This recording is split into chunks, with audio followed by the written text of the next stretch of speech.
ಇಷ್ಟು ದಿನ ಸಚಿವಗಿರಿಗೋಸ್ಕರ ಕಾಂಗ್ರೆಸ್ ಪಾಳದಲ್ಲಿ ಜಟಾಪಟಿ ನಡೀತು. ದೆಹಲಿಗೆ ಹೋಗಿ ಲಾಬಿಗಳನ್ನ ನಡೆಸುವಂತ ಕೆಲಸವನ್ನ ಮಾಡಿದ್ರು, ಮುನಿಸನ್ನ ವ್ಯಕ್ತಪಡಿಸಿದ್ರು, ಮೀಟಿಂಗ್ಗಳ ಮೇಲೆ ಮೀಟಿಂಗ್ ಅನ್ನ ಮಾಡಿದ್ರು. ಈಗ ಕಾಂಗ್ರೆಸ್ನಲ್ಲಿ ನಿಗಮ ಮಂಡಳಿಯ ವಿಚಾರವಾಗಿ ಫೈಟ್ ತಾರಕಕ್ಕೇರಿದೆ ಅನ್ನೋದು ಗೊತ್ತಾಗ್ತಾ ಇದೆ.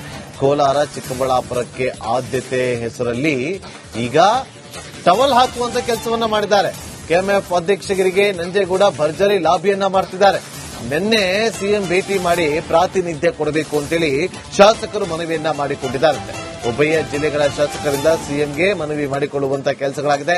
ಮಾಲೂರು ಶಾಸಕ ಕೆವೈ ನಂಜೇಗೌಡ ಅವರಿಂದ ಪೈಪೋಟಿ ಮುಂದುವರೆದಿದೆ. ಕಾಂಗ್ರೆಸ್ನಲ್ಲಿ ಎರಡನೇ ಸುತ್ತಿನ ಸಮರಕ್ಕೆ ಕೆಎಂಎಫ್ ಕಾರಣವಾಗುತ್ತಾ? ಹಾಗಾದ್ರೆ ಕೆಎಂಎಫ್ ಕುರ್ಚಿ ಮೇಲೆ ಕಣ್ಣಿಟ್ಟಿರುವಂತಹ ಸಿದ್ದರಾಮಯ್ಯ ಆಪ್ತರು ತೀವ್ರ ಕುತೂಹಲ ಮೂಡಿಸಿರುವಂತಹ ಸಿಎಂ ಮುಂದಿನ ನಡೆ.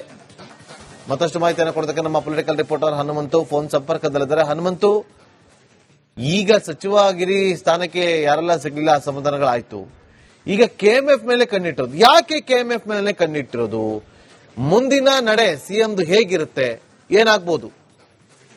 ಮಹೇಂದ್ರ ಬಾಬು, ರಾಜಕಾರಣದಲ್ಲಿ ಪ್ರತಿಯೊಬ್ಬ ಶಾಸಕರು ತಮ್ಮದೇ ಆದಂತಹ ಒಂದಷ್ಟು ಲೆಕ್ಕಾಚಾರಗಳನ್ನ ಹಾಕಿಕೊಳ್ತಾರೆ.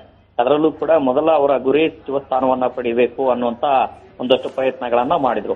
ಇದೀಗ ಸಚಿವ ಸ್ಥಾನ ಸಿಕ್ಕಿಲ್ಲ ಅನ್ನುವಂತ ಕಾರಣಕ್ಕಾಗಿ ನಿಗಮ ಮಂಡಳಿಗಳು, ಪ್ರಬಲವಾದಂತಹ ನಿಗಮ ಮಂಡಳಿಗಳು, ಅದರಲ್ಲೂ ಕೂಡ ಕೆಎಂಎಫ್ ಅಧ್ಯಕ್ಷ ಸ್ಥಾನಕ್ಕೆ ಸಾಕಷ್ಟು ತೀವ್ರವಾದಂತಹ ಪೈಪೋಟಿ ನಡೀತಾ ಇದೆ. ಅದು ಮಾಲೂರು ಶಾಸಕರಾದಂತಹ ನಂಜೇಗೌಡರಾಗಿರ್ಬೋದು, ಮತ್ತೆ ರಾಘವೇಂದ್ರ ಹಿಟ್ನಾಳ್ ಅವರಾಗಿರ್ಬೋದು, ಇವರೆಲ್ಲವೂ ಕೂಡ ಸಾಕಷ್ಟು ಪೈಪೋಟಿ ಇತ್ತು. ಹಿಂದೆ ಡಿಕೆ ಶಿವಕುಮಾರ್ ಅವರು ಮುಖ್ಯಮಂತ್ರಿ ಆಗುವ ಮುನ್ನ ಕೆಎಂಎಫ್ ಅಧ್ಯಕ್ಷ ಸ್ಥಾನಕ್ಕೆ ಡಿಕೆ ಸುರೇಶ್ ಅವರ ಹೆಸರು ಕೂಡ ಸಾಕಷ್ಟು ಚರ್ಚೆಯಲ್ಲಿತ್ತು. ಇದೀಗ ಶಾಸಕರ ನಿನ್ನೆ ಮುಖ್ಯಮಂತ್ರಿಗಳ ಮುಂದೆ ಭೇಟಿಯಾದಂತಹ ಸಂದರ್ಭದಲ್ಲಿ ಕೋಲಾರ ಮತ್ತು ಚಿಕ್ಕಬಳ್ಳಾಪುರ ನಿಯೋಗದ ಶಾಸಕರೇನಿತ್ತು, ಎಲ್ಲಾ ಶಾಸಕರು, ಎರಡೂ ಜಿಲ್ಲೆಯ ಶಾಸಕರು ಭಾಗಿಯಾಗಿ ನಮಗೆ ನಮ್ಮ ಜಿಲ್ಲೆಗೆ ಸಚಿವ ಸ್ಥಾನ ಸಿಕ್ಕಿಲ್ಲ, ಹಾಗಾಗಿ ಜಿಲ್ಲೆಗೆ ವಿಶೇಷ ಅನುದಾನಗಳು ಬೇಕು, ಅದರ ಜೊತೆಗೆ ಜಿಲ್ಲಾ ರಾಜಕಾರಣದಲ್ಲಿ ಯಾರ ಹಸ್ತಕ್ಷೇಪವೂ ಆಗಬಾರದು, ಪರೋಕ್ಷವಾಗಿ ಕೆಎಚ್ ಮುನಿಯಪ್ಪ ಅವರ ಹಸ್ತಕ್ಷೇಪ ಆಗಬಾರದು ಅನ್ನೋಂತ ಒಂದಷ್ಟು ಸಿಎಂ ಗಮನಕ್ಕೆ ತರುವಂತ ಪ್ರಯತ್ನವನ್ನು ಮಾಡಿದ್ದಾರೆ. ಇದರ ಒಟ್ಟಿಗೆ ಪ್ರಬಲವಾದಂತ ನಿಗಮ ಮಂಡಳಿಗಳ ಜೊತೆಗೆ ಜಿಲ್ಲೆಗೆ ಸಚಿವ ಸ್ಥಾನ ಸಿಗದಂತ ಕಾರಣಕ್ಕಾಗಿ ಕೆಎಂಎಫ್ ಅಧ್ಯಕ್ಷ ಸ್ಥಾನಕ್ಕಾಗಾದ್ರೂ ಪರಿಗಣಿಸಿ, ಮಾಲೂರು ನಂಜೇಗೌಡರನ್ನ ಪರಿಗಣಿಸಿ ಅನ್ನುವಂತ ಒಂದಷ್ಟು ಮನವಿಗಳು ಕೂಡ ಸಭೆಯಲ್ಲಿ ಮಾಡಿದ್ದಾರೆ. ಒಟ್ಟಾರೆಯಾಗಿ ಎಲ್ಲ ಶಾಸಕರ ಅಭಿಪ್ರಾಯವನ್ನ ಮತ್ತೆ ಅವರ ಅಹವಾಲುಗಳನ್ನ ಸ್ವೀಕಾರ ಮಾಡಿರುವಂತಹ ಮುಖ್ಯಮಂತ್ರಿ ಡಿಕೆ ಶಿವಕುಮಾರ್ ಅವರು ಶಾಸಕರಿಗೆ ಒಂದಷ್ಟು ಭರವಸೆಯನ್ನ ಕೊಟ್ಟಿದ್ದಾರೆ.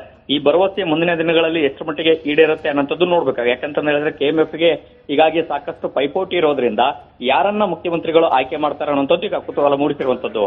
Nagendra Babu. Okay, thank you Hanumanthu ನಿಮ್ಮೆಲ್ಲ ಮಾಹಿತಿಗಾಗಿ.